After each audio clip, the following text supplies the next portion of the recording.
여러분 안녕하세요. 방은미 전도사입니다.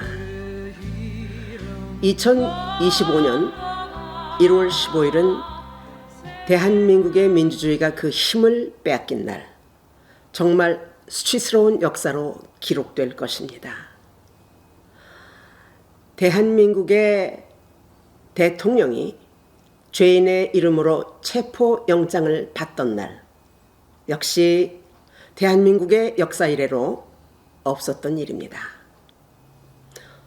어찌 죄를 만들어서 불법적인 영장으로 그렇게 체포할 수 있습니까? 이건 정말 악의 극치입니다.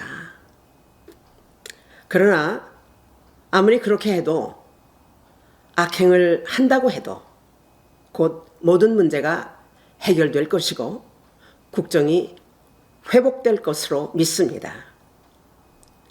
국민들이요, 불의에 맞서서 한남동을 지키던 애국 시민들, 또 엄동설한 눈 내리는 한남동에서 그렇게 항쟁하던 시민들, 2030 세대들, 대한민국은 영원히 그대들을 기억할 것입니다. 대통령이 자진해서 공수처로 가셨다는데요. 저는 그 뉴스를 들으면서 잔잔하게 감동이 되었어요. 대통령이 불법으로 만든 영장임을 왜 모릅니까? 아시죠?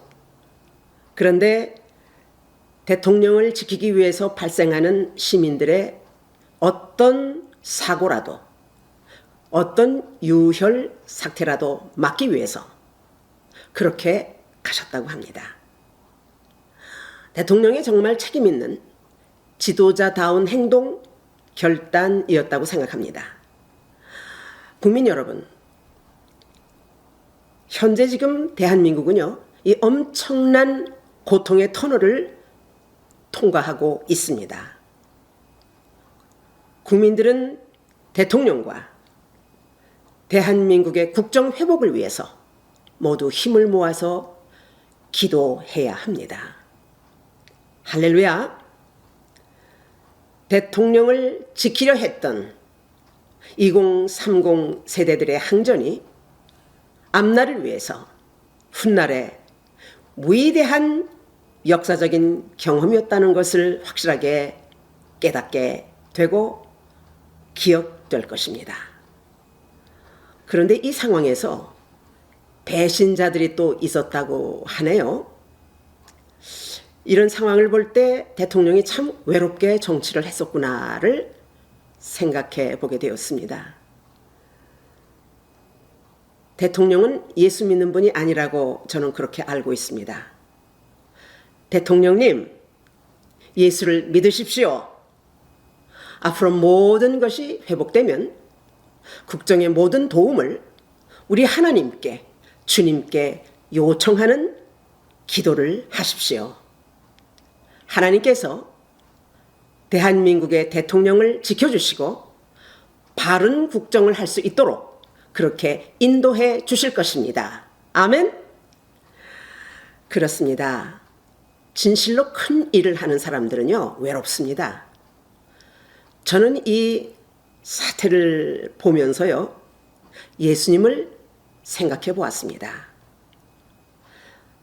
세상의 악한 일은요, 어쩌면 그렇게 같은 공식으로 전개되고 돌아가는지요. 마태복음 21장을 생각해 봅니다.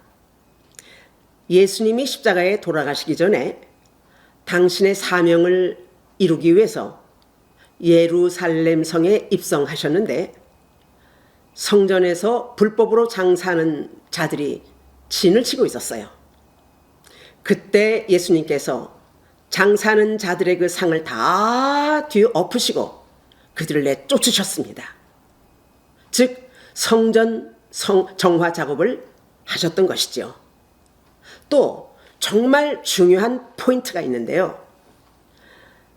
유대인들은 자기들이 하나님의 선민임을 그렇게 자랑하고 있었습니다. 그리고 그들은 예수님을 인정하지 않았고요. 예수님을 믿지 않았습니다. 그래서 예수님께서 유대인들을 책망하셨고 그들에게 심판이 있을 것이라고 말씀하시면서 예수님은 하나님의 백성을 구원하시고 세상에 속한 모든 자들을 심판하실 것이라고 그렇게 말씀하셨습니다.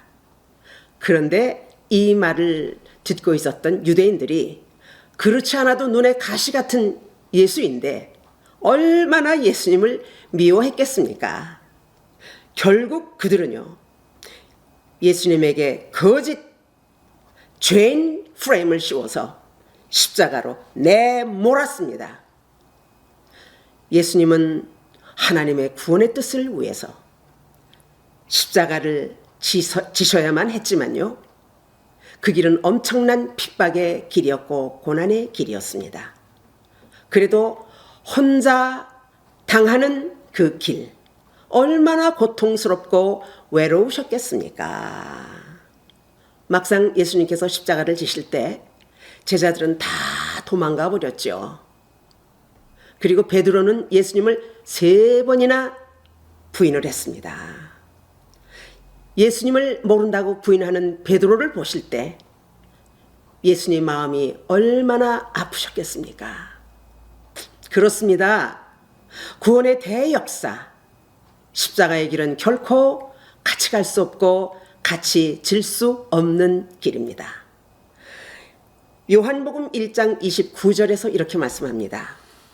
이튿날 요한이 예수께서 자기에게 나오심을 보고 이르되 보라, 세상 죄를 지고 가는 하나님의 어린 양이로다.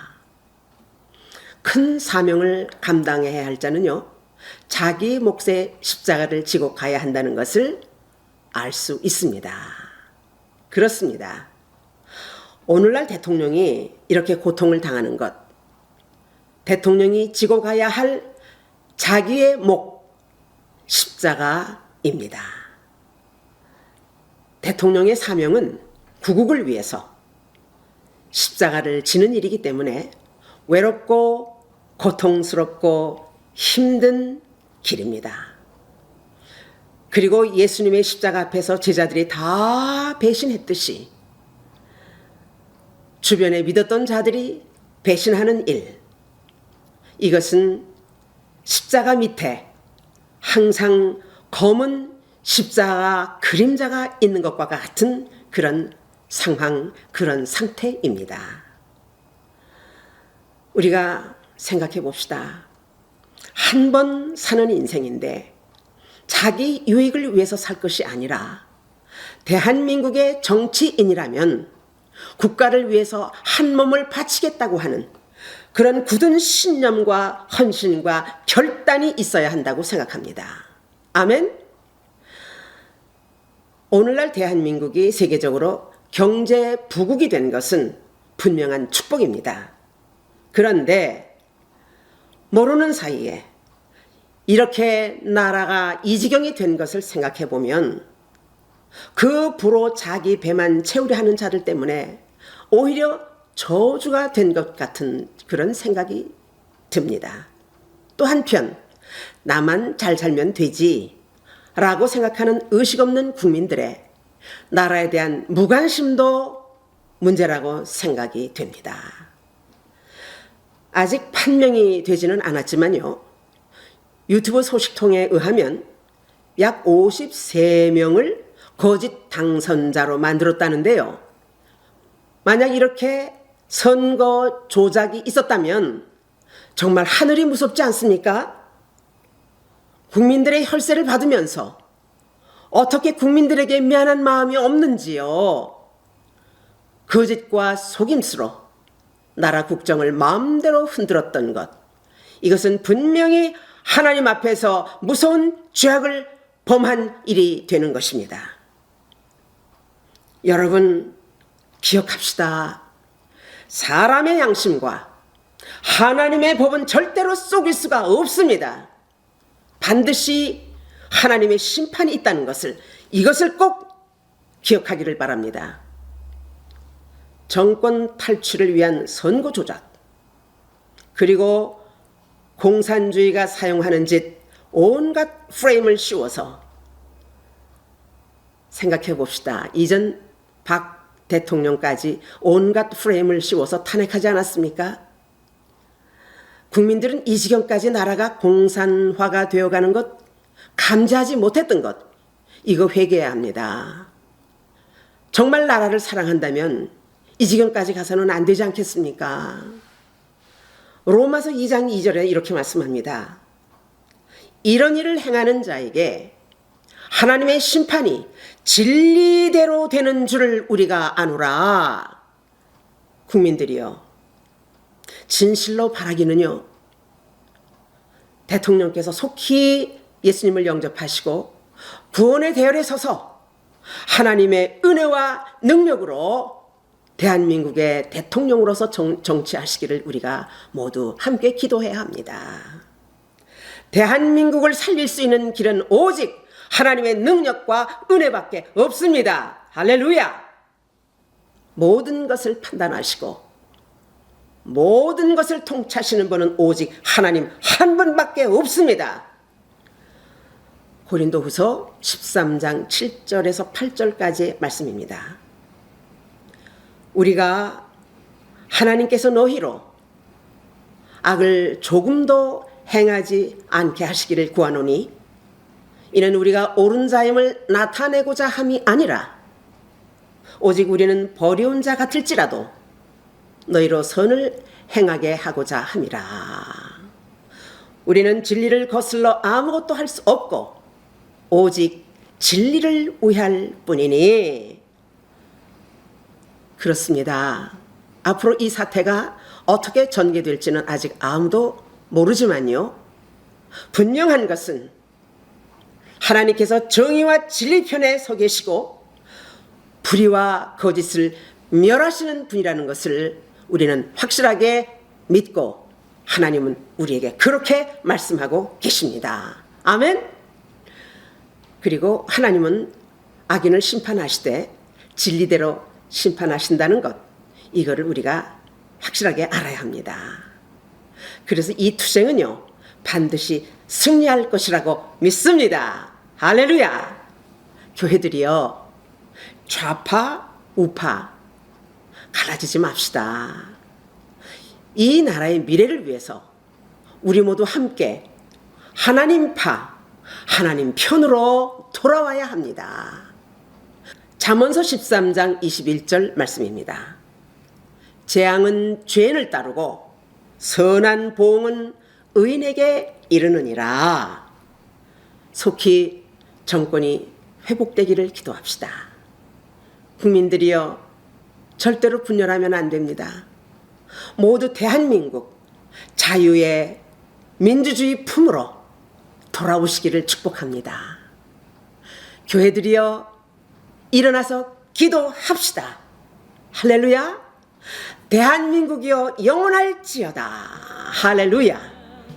To be continued. 이 영상은 Living on a Mission of New Light에서 제공합니다. 구독과 좋아요를 부탁합니다. 우리 모두 함께 하나님께 큰 영광이 될 줄 믿습니다. 대단히 감사합니다. 안녕히 계십시오.